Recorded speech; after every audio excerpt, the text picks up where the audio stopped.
Friends, thank you for being here today. Let us begin by painting a picture of a scene we have all grown incredibly familiar with over the past few decades. Imagine the grand political theater of Washington, D.C. Imagine the podiums, the bright lights, the dramatic press conferences, and the familiar rhetoric of American economic hubris. You have heard the declarations. We all have. The sentiment echoes from the highest offices. Canada charges us massive tariffs. We don't need their lumber. We have more lumber than they do. We don't need Canada's lumber. It is a loud, boastful claim, perfectly calibrated for the evening news cycle. It projects an image of an absolute, untouchable superpower that can easily slap massive tariffs on a historic northern ally without suffering a single consequence. It is the politics of the sledgehammer, noisy, aggressive, and supremely confident. I'm curious, how many of you remember watching those exact press conferences and hearing that rhetoric? Let me know in the comments below, because today we are going to look at the reality behind that bluster. But today, we are going to look past the political theater and examine the cold, hard, structural reality of the North American economy. Because while Washington has been busy chest-thumping about tariffs and self-reliance, a very different, very quiet reality has taken hold across the United States. Major construction firms, massive developers, and contractors from California to New York are currently issuing rare, coordinated warnings. They are not warning about a minor supply chain hiccup. They are warning that the American housing market, the very bedrock of the U.S. economy, is entering a phase of unprecedented, historic instability. And the driver of this crisis? A tightening Canadian softwood lumber supply with absolutely no relief in sight. How did this happen? How did a nation that so loudly proclaimed its independence from Canadian resources suddenly find its domestic housing market paralyzed by a lack of Canadian wood? The answer to this question reveals a masterclass in modern geopolitical strategy. Canada did not react to aggressive U.S. tariffs with emotional retaliation. We did not hold dramatic press conferences. We did not announce sudden, confrontational export bans. Instead, Canada employed a strategy of profound economic judo, using the immense, heavy weight of American demand against itself through brilliant, methodical, and structural policy shifts. This is the story of how calm, calculated Canadian sovereignty outmaneuvered blunt American aggression. It is a story of how intellect, patience, and structural discipline quietly defeated loud, short-sighted political theater. To fully understand the brilliance of what has transpired, we must first recognize that the old rules of the game are dead. For generations, the United States operated under a deeply ingrained, unspoken assumption. Canada was viewed as an unconditional, endless resource pool. We were seen as a convenient discount warehouse for American economic expansion. Whenever the U.S. housing market boomed, they expected Canadian mills to run overtime, stripping our forests to send an endless river of cheap raw materials south of the border. And when Washington felt political pressure from their own domestic lobbies, they felt perfectly entitled to slap tariffs on those very same resources, assuming Canada would simply absorb the financial punishment and keep shipping the wood. That era is over. It is entirely, permanently dead. Washington's policymakers fundamentally misunderstood the modern Canadian economy. They expected a traditional trade war, tit-for-tat tariffs, angry negotiations, and eventual capitulation. What they got instead was an invisible squeeze.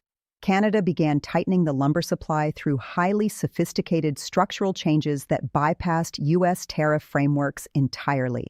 Because Washington was entirely focused on looking for a dramatic televised fight, they completely missed a quiet boardroom restructuring that would shift the balance of power on the continent. This invisible squeeze was not an accident. It was a deliberate, multi-layered strategy built upon distinct shifts in policy and economic restructuring. Let us examine exactly how Canada weaponized supply without ever firing a shot. The foundation of this strategy lies in a strategic capacity reset, the fundamental control of production. In the past, if the U.S. imposed a tariff, Canadian producers might try to simply pump out more volume to make up for the lost margin. This flooded the market and kept American prices artificially low. No longer. Canada has not banned exports. Rather, it has optimized its production capacity. Over the past few years, Canada has quietly and methodically reduced its overall softwood lumber output. We have witnessed the strategic consolidation and closure of older, less efficient sawmills, particularly in British Columbia, but also across other forestry-heavy regions. Since the peak production year of 2018, national softwood output has been deliberately reduced by roughly 15 to 20%. This is not a temporary dip caused by a localized economic cycle. This is a deliberate structural reset of capacity. The logic is as elegant as it is undeniable. Fewer mills mean less output. Less output means a tighter continental supply, and a tighter supply means significantly higher prices. But here is the critical difference. By constraining the supply at the source, the price premium is captured by Canadian producers before the lumber ever reaches the border, rather than being surrendered to the U.S. government in the form of tariff revenues. We control the volume. Therefore, we control the premium. It is a fundamental assertion of market dominance over a necessary resource. If you live in British Columbia or another forestry-heavy province, have you seen this shift firsthand in your communities? I would love to read your on-the-ground perspectives in the comments section. Beyond controlling production, there has been a profound psychological and policy shift within Canadian governance, a strict prioritization of Canadian sovereignty. For decades, exporting to the giant market to the south was the default setting for Canadian resource extraction. But today, Canadian provinces are increasingly and rightfully directing available lumber toward domestic needs first. Canada is growing. We have our own housing targets, our own massive infrastructure developments, and our own public construction initiatives. Provincial governments have made a quiet, sovereign decision. When global and continental supply gets constrained, American buyers are no longer placed at the front of the line. They are moved to the back. This is not achieved through loud, combative export quotas that would trigger international trade courts. It is achieved through subtle policy choices, domestic subsidies for local building, and a realignment of provincial priorities. Canadian resources are being prioritized for Canadian citizens, Canadian builders, and the Canadian economy. By the time domestic needs are met from a reduced overall production pool, the volume left over for U.S. export is significantly diminished. The United States is finally experiencing what it feels like to be treated as a secondary customer rather than an entitled overlord. Do you agree that Canadian resources should be used to build Canadian homes and infrastructure first? Even if it upsets Washington, let me know where you stand down below.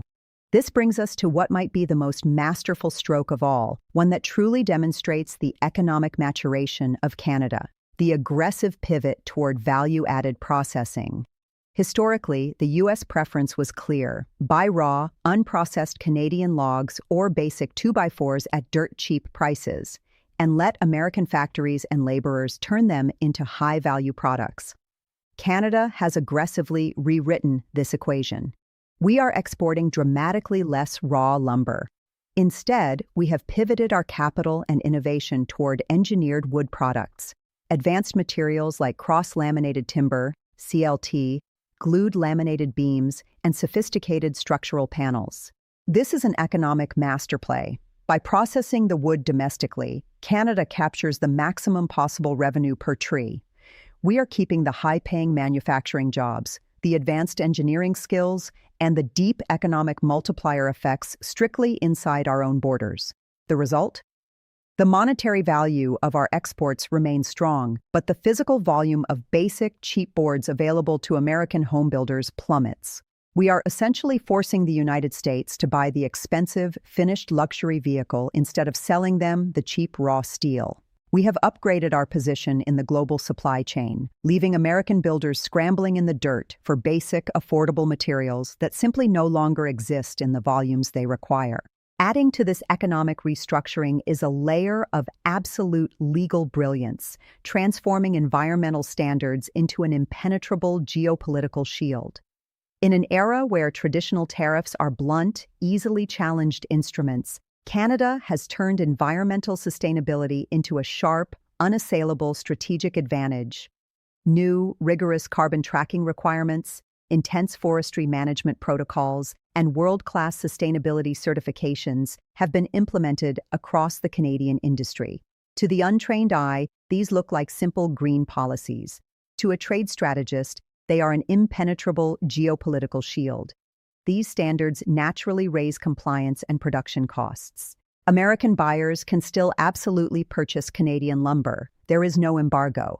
However, they must now pay the premium required to meet Canadian environmental standards. How can Washington possibly retaliate against this? They cannot impose a tariff on protecting the environment without looking globally foolish. Canada has transformed ecological stewardship into an indirect trade lever that flawlessly bypasses U.S. trade courts. We have achieved the exact economic outcome we desired, reducing cheap American access to our resources while holding the undeniable moral high ground on the global stage. It is airtight. The final layer of this invisible squeeze happens far from the forests, directly on the rails and at the ports through a quiet logistical reprioritization. Canada's logistical infrastructure is vast, but it is finite. In recent years, railways and ports have increasingly prioritized the movement of high-value energy shipments, critical minerals, and agricultural exports over basic lumber. Lumber shipments heading south now routinely face structural friction, delays, heightened uncertainty, and rising transport costs. This is not necessarily a malicious conspiracy. It is the natural free market consequence of Canada diversifying its economy and prioritizing higher-margin goods. But the effect on the American buyer is profound. It adds yet another layer of invisible pressure, compounding every other choke point. It makes relying on Canadian lumber a logistical headache for U.S. distributors, further driving up the risk premiums they must charge their own customers. When you combine these sweeping structural shifts, reduced capacity, domestic priority, value-added processing, stringent environmental standards, and logistical friction, you create a structural choke point that is nearly impossible for the United States to counteract. The result is a devastating blowback, a self-inflicted economic wound on the American economy. Let us look at the arithmetic of American arrogance. In a typical wood frame house in the United States, lumber accounts for roughly 20 to 25% of the total material costs. The industry estimates are brutally, mathematically clear. A mere 10% increase in lumber prices adds anywhere from $8,000 to $15,000 to the baseline price of a new single-family home. Now, place that reality into the current American economic context. You have a population of buyers already completely crushed by historically high interest rates and persistent, grinding inflation. For the American middle class, an extra $15,000 on a mortgage is not a minor inconvenience. It is a fatal structural shock. It is the exact margin that pushes the dream of homeownership permanently out of reach for millions of American families. But the damage does not stop at the price tag. The brilliant unpredictability of the Canadian supply tightening has created a secondary crisis, a panic cycle within the U.S. market. When builders cannot reliably predict when their lumber will arrive or what it will cost next month, they do not simply absorb the loss. They price defensively. They add massive risk premiums to their contracts. Furthermore, this fear of shortage drives destructive market behavior. American developers, wholesalers, and distributors rush to secure supply early out of sheer panic. This creates hoarding, speculative buying, and artificial shortages on the ground in the U.S. Prices skyrocket, not just because Canadian lumber is genuinely tighter, but because the American market expects it to be tighter.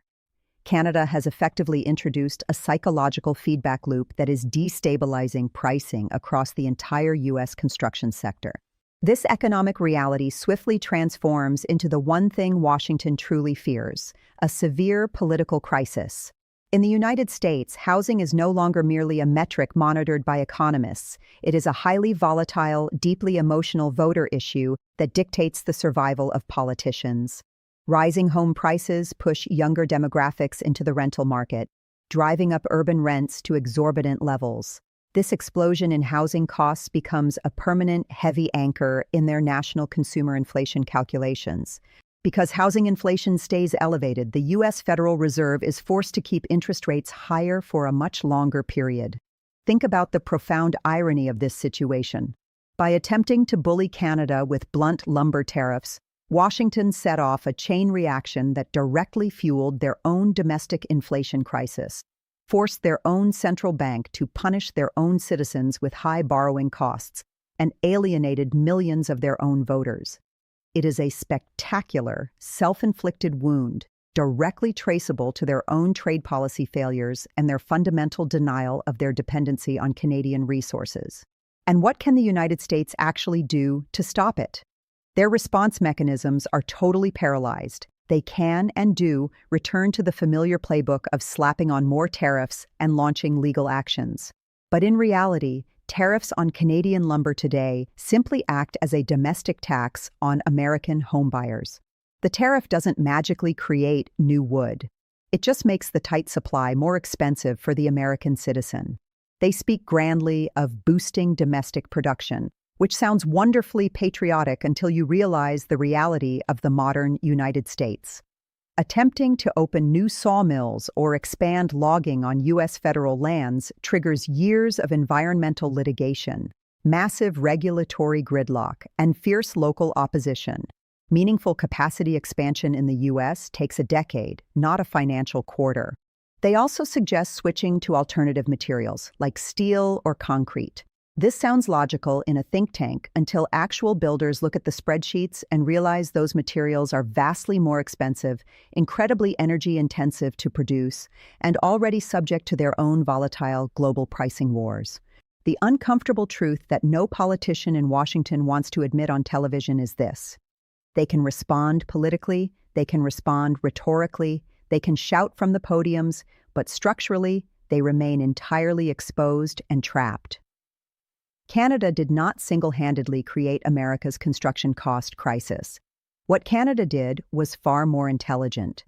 We simply revealed a massive pre-existing vulnerability. Years of arrogant reliance on external supply, combined with a refusal to resolve trade disputes honorably, left the U.S. housing market fundamentally brittle. Canada merely applied precise, measured pressure to the exact point of maximum vulnerability, and we did it quietly, methodically, and with devastating effectiveness.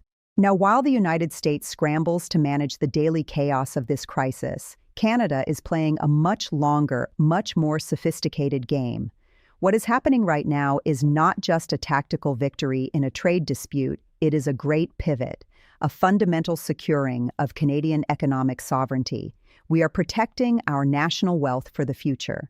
By deliberately shifting away from raw lumber exports and embracing advanced processed wood products, Canada is executing a direct upgrade in our global economic positioning. We are transitioning from a resource extraction colony into a high-value advanced manufacturing hub.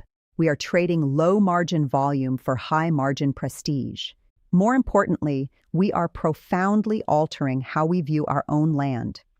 For too long, Canadian forests were treated as an inventory to be cleared out to satisfy the endless appetite of the American consumer. Today, they are being managed as strategic, sovereign assets. By slowing the harvest, we support long-term ecological stability.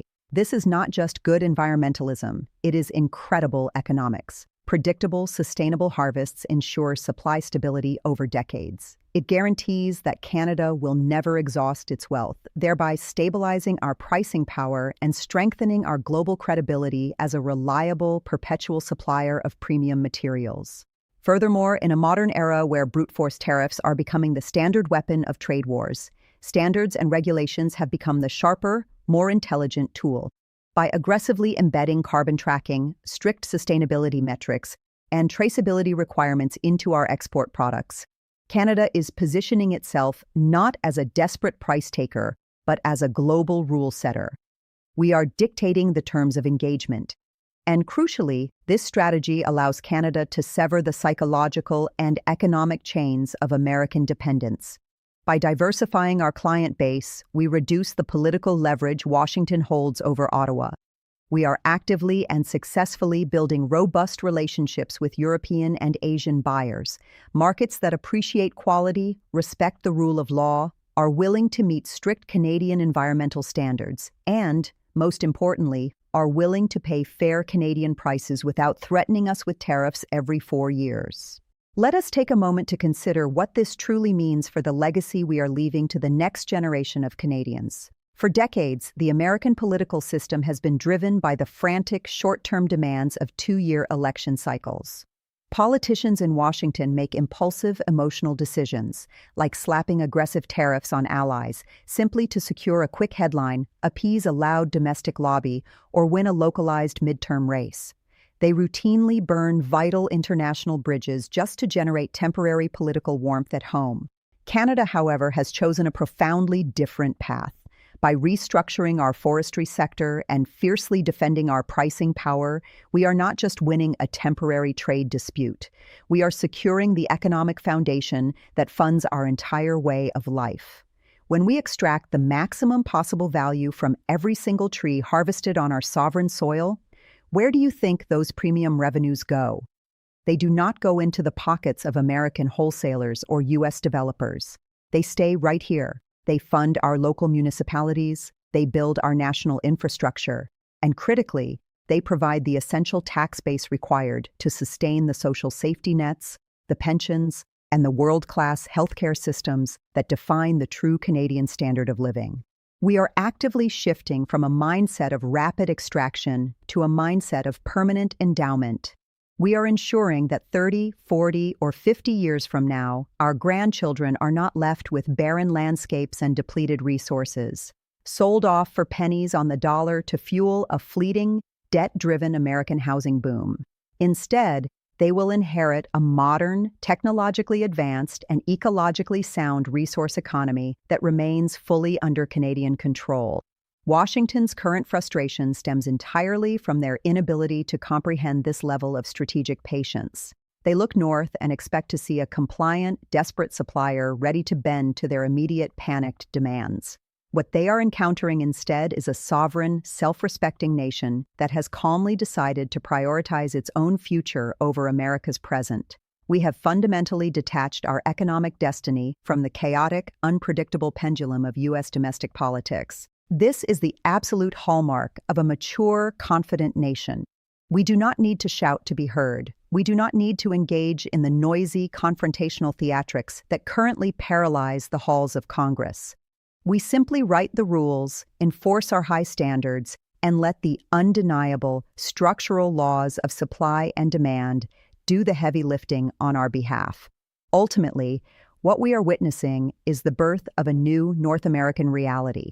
Friends, when you look past the noise, the headlines, and the bluster emanating from south of the border, the truth of this situation becomes clear, and it is a truth every Canadian should view with a sense of quiet, dignified pride.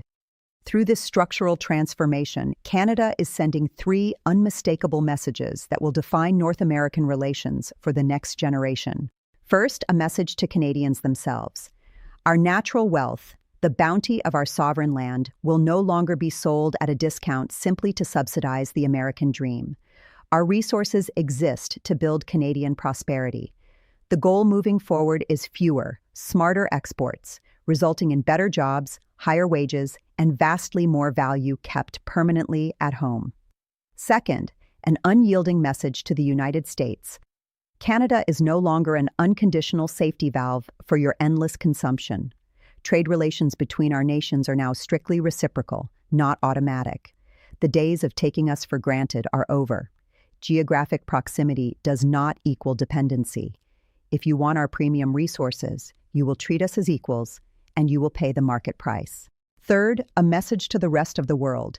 Canada demands recognition as the gold standard of global resources.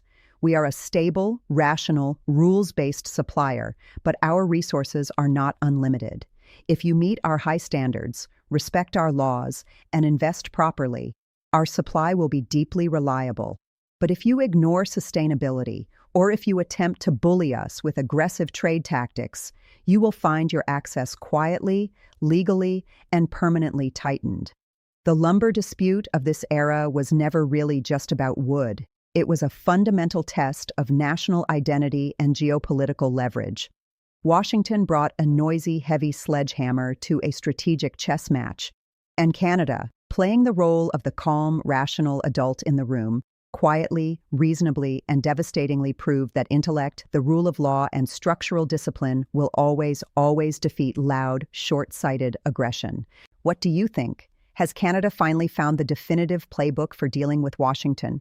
Let me know your thoughts in the comments below. Share this analysis with a fellow Canadian who needs to hear it, and I will see you next time. Thank you.